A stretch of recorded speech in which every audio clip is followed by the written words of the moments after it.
பத்திரிகை நண்பர்களுக்கும் மேடையில் இருக்கும் பெரியவர்களுக்கும் என்னுடைய வணக்கம். இன்றைக்கி ரொம்ப எனக்கு ஒரு பெருமையான நாள். ஏன்னா நிஜ ஹீரோக்களுக்கு மத்தியில் இந்த நிழல் ஹீரோ உட்கார்ந்துட்டுருக்கேன். இல்லை, போற்றப்பட வேண்டியவங்க அவங்க தான்.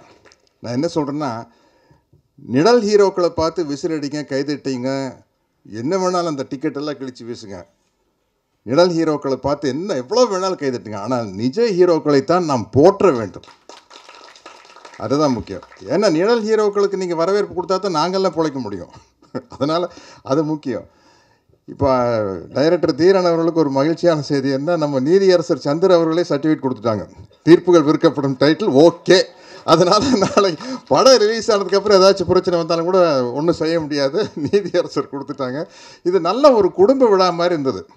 நம்ம நக்கீரன் தம்பி கோபால் இங்கே பேசல அக்காங்கிறாங்க, அண்ணாங்கிறாங்க, எஸ்எஸ்சி சாரை அண்ணாங்கிறாங்க. இப்படி ஒரு குடும்ப விழாவா மாதிரி ரொம்ப ஒரு ஜாலியாகிடுச்சு. ஏன்னா பல வருஷம் இல்லை, ஒரு 2 வருஷம் ஆச்சு நான் மைக்குக்கு முன்னாடி நின்று. இந்த கொரோனா காலகட்டத்தில் நம்ம எந்த ஃபங்க்ஷனுமே கலந்துக்க முடியாமல் போச்சு. இந்த படத்துக்கு கதை சொல்கிறதுக்காக ஆஞ்சி சார் தான் என்னை முதல்ல அணுகுனார். நம்ம எஸ்எஸ்சி சார் சட்டப்படி குற்றங்கிற படத்தில் நாங்கள்லாம் ஒன்றா ஒர்க் பண்ணோம். ஆசனூரில் அற்புதமான ஒரு படம், ஒரு பிக்னிக் மாதிரி, அவ்வளோ ஜாலியாக இருந்தது. உழைப்புனா ரொம்ப காட்டுத்தனமான உழைப்புங்க எஸ்எஸ்சி சார்.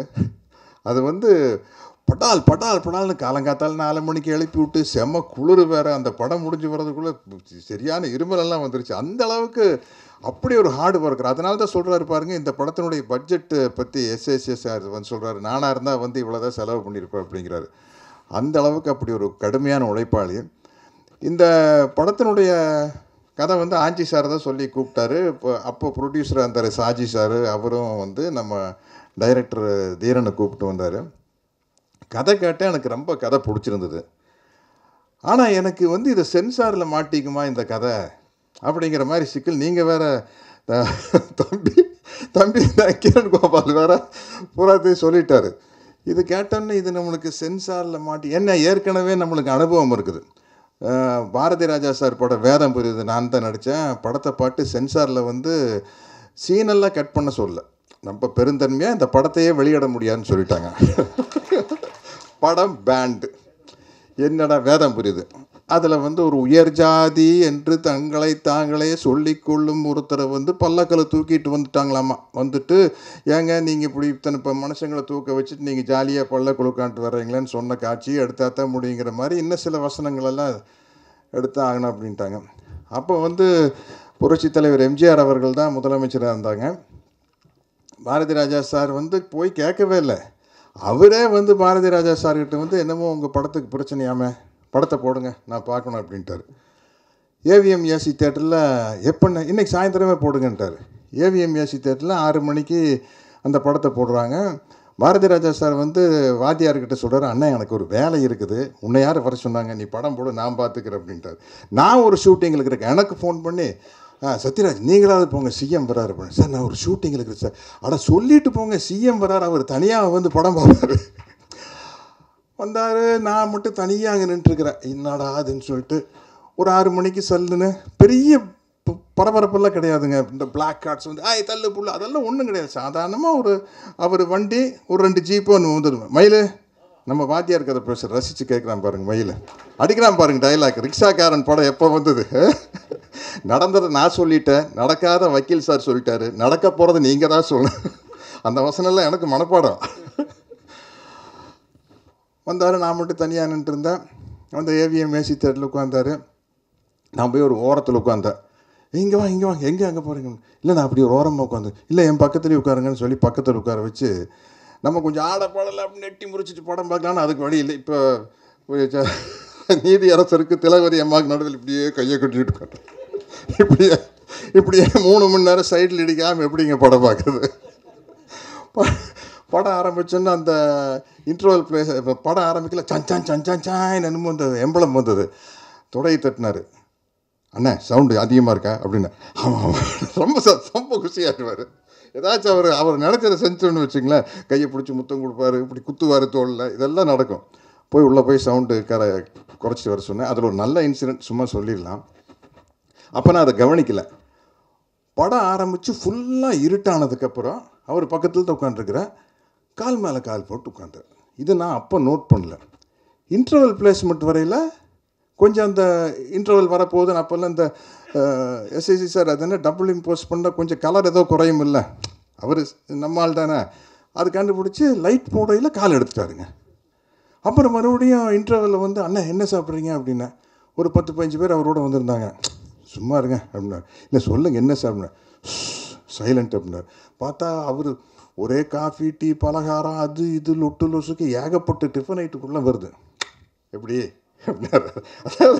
அதாவது அவர் தோட்டத்துலேருந்து இதெல்லாம் ரெடி பண்ணி கொண்டு விட்டாராமா. எப்படி அப்படின்னாரு. ஐயோ உங்களை கவனிக்கலான்னு பார்த்தா நீங்கள் எங்களை கவனிச்சுக்கிட்டு இருக்கு. மறுபடியும் படம் ஆரம்பித்து இருட்டானதுக்கப்புறம் கால் மேலே கால் போட்டாருங்க. படம் முடிகிற வணக்கம் வரையில் கால் மேலே கால் இருந்து எடுத்துட்டார். இது நான் அப்போ சரியாக கவனிக்கலை. அவர் இறந்ததுக்கப்புறம் அவருக்கு ஒரு இரங்கல் கூட்டம் நடக்குது. அப்போ இப்போ மாபெரும் நகைச்சுவை நடிகர் கே தங்கவேலு சார் வந்து ஏதோ பேசல வந்து அவருடைய பெருமைகளை பேசல, நீங்கள் அண்ணன் எம்ஜிஆர் அண்ணன் பப்ளிக்கில் கால் மேலே கால் போட்டு உட்காந்து யாராச்சும் பார்த்துருக்கீங்களா அப்படிங்கிறாருங்க. அப்போ தான் வந்து அவருடைய அடக்கம் எனக்கு தெரிஞ்சது. பப்ளிக்கில் அவர் கால் மேலே கால் போட்டு உட்காந்து ஸ்டில்லே வரல. இப்போ இந்த ஏவிஎம் ஏசி தேட்டருக்குள்ளே நாங்கள் ஒரு 10-15 பேர் தான் படம் பார்க்குறோம். இவர் கால் மேலே கால் போட்டது நான் ஒருத்தன் பார்த்தா தான் உண்டு. அந்த ஒருத்தக்கிட்டையும் கூட நம்ம திமிரா நடந்துக்க கூடாதுங்கிறதுக்காக இருட்டு பண்ணதுக்கப்புறம் கால் மேலே கால் போடுறாருங்க. அப்படி ஒரு இன்சிடென்ட் இது வரும் எனக்கு. இந்த வேதம் இது சொன்னதுங்காட்டி உடனே படத்தை பார்த்தாரு, ரொம்ப பிடிச்சுன்னா அவர் கையை பிடிச்சி ஒரு 4-5 முத்தம் கொடுத்தாரு நம்மளுக்கு. பாரதி ராஜா சார் அதுக்குள்ளே வந்துட்டார். என்ன பிரச்சனை அப்படின்னாரு. இதுதாங்க பிரச்சனை அப்படின்னாரு. நீ ரிலீஸ் டேட் அனௌன்ஸ் பண்ணு, படம் ரிலீஸ் அப்படின்ட்டார்.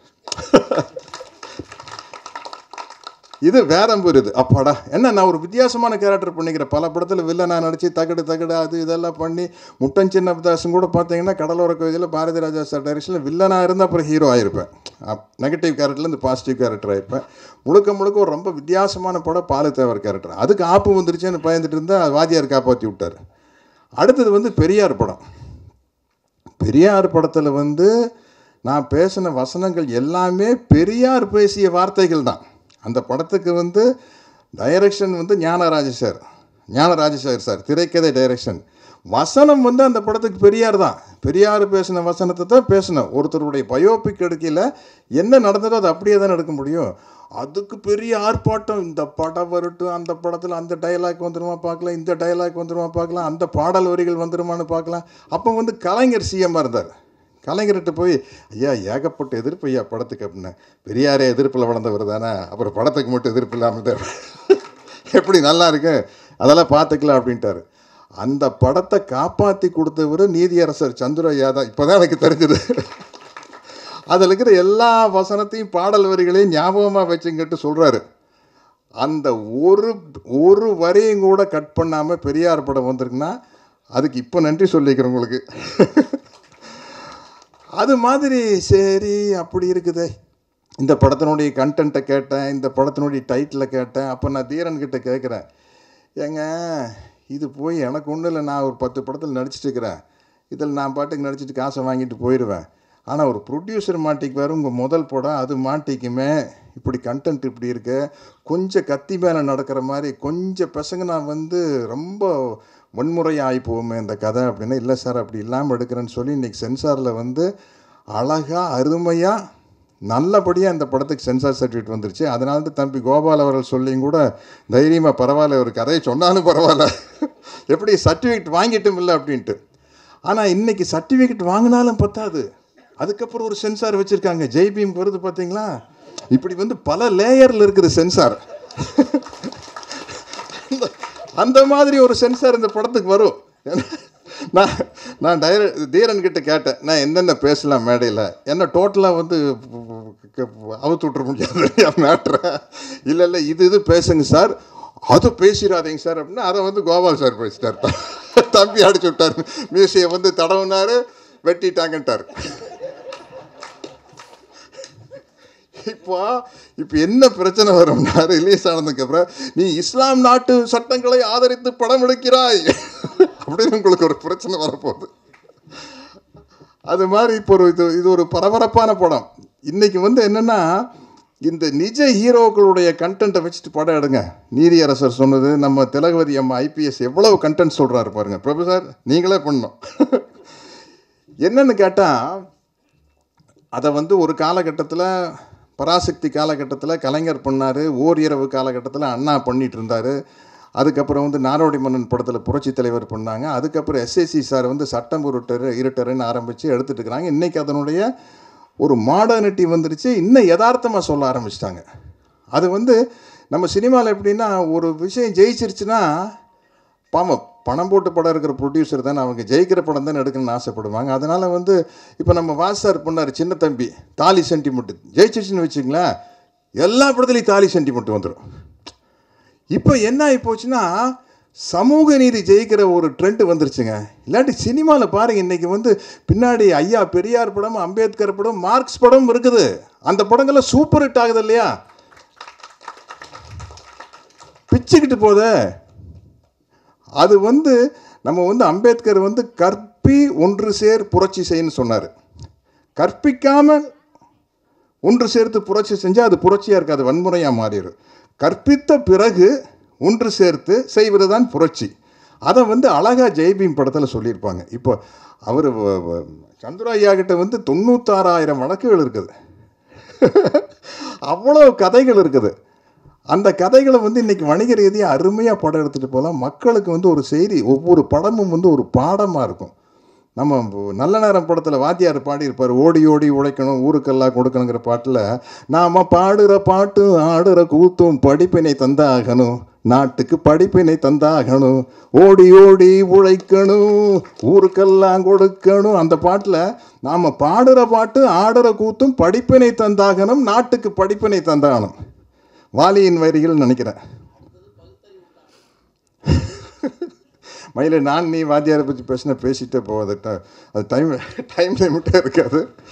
அது மாதிரி இன்றைக்கி இந்த மாதிரி கண்டென்ட் படங்கள் ஜெயிக்க ஆரம்பிக்கல. தொடர்ந்து அதை நோக்கி சினிமா போனால் ரொம்ப ஆரோக்கியமாக இருக்கும். சினிமாவுக்கு மட்டும் இல்லை, சமூகத்துக்கும் ஆரோக்கியமாக இருக்கும்.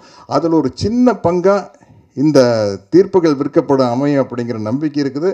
அருமையான டெக்னீஷியன்ஸ், பாடல் வரிகள் எழுதினவங்க நம்ம தயாரிப்பாளர் அவர்கள், அந்த எடிட்டர் அவர் கொஞ்சம் கஷ்டப்பட்டு பேசினார். அங்கே கேரளாவிலேருந்து வந்தனால, சார் நான் இதே கஷ்டத்தை அனுபவிச்சிருக்கேன் சார் கேரளாவில். நான் ஒரு மாதிரி படித்து நான் ஒரு சின்ன மேட்ரு ஒரு கதை சொல்லி தப்பிச்சுக்கிட்டேன். பூவழி வாசல்லேன்னு ஃபாசில் சார் படம். அப்போது ஒரு ஃபங்க்ஷனுக்கு கூப்பிட்டுருந்தார் ஃபாசில் சார், மம்முட்டி சாரெல்லாம் வராரு. நான் சொன்னேன், சார் எனக்கு மலையாளம் பேச தெரியாது சார், இங்கிலீஷு அரைகுறையாத்த தெரியும் சார், நான் எப்படி சார் அப்படின்னேன். இல்லை சார் இங்கே தமிழ்லேயே பேசுங்க சமாளிச்சுக்கலாம் அப்படின்னாரு. அப்போ நான் காலேஜில் நடந்த ஒரு இன்சிடென்ட் சொன்னேன். நான் பிஎஸ்சி கிராஜுவேட், ஃபைனல் இயர் படிக்கல, சரியாக இங்கிலீஷ் பேச வராது.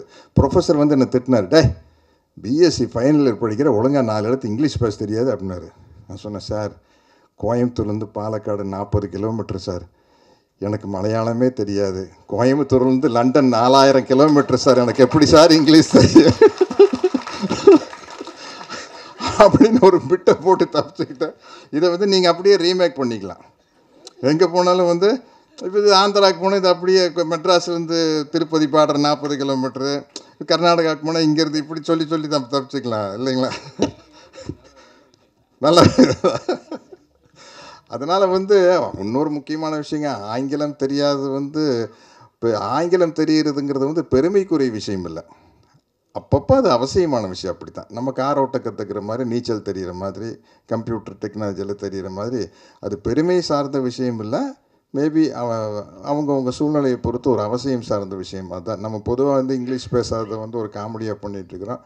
அதனால் வந்து அந்த ஒரு விஷயத்தையும் சொல்லிட்டு, இந்த படம் மிகப்பெரிய வெற்றி அடைய வேண்டும். வந்திருந்த அத்தனை பேருக்கு எனக்கு இந்த சிபி சொல்லி தான் தெரியுது, இந்த 80 கிட்ஸு 90 கிட்ஸு 20 என்ன 2K கிட்ஸு. நம்ம மயில்சாமியில் 60 கிட்ஸு 60 கிட்ஸுங்க. ஸோ நல்ல ஒரு ஃபங்க்ஷன், யதார்த்தமாக ரொம்ப ஒரு குடும்ப விழா மாதிரி நடந்தது. இந்த படத்துக்கு உங்களுடைய ஆதரவை எதிர்நோக்கி நிற்கிறோம். உங்கள் மனசுக்குள்ளே நீங்கள் சொல்கிறது தெரியுது, நல்லா படம் எடுத்தா தாண்டா ஆதரவு கொடுப்போம், இது சும்மா இந்த கெஞ்சிற வேலையெல்லாம் ஆகாது. அப்புறம் வந்து விமர்சனத்தை பார்த்துட்டு கோவிச்சக்கூடாது, நல்ல படத்துக்கு நாங்கள் நல்லா விமர்சனம் பண்ணுவோம் அப்படிங்கிற அது மாதிரி இது நல்ல படமாக இருக்கும் பட்சத்தில் நல்லபடியாக விமர்சனம் பண்ணுங்கன்னு கேட்டுக்கிறேன். நன்றி, வணக்கம்.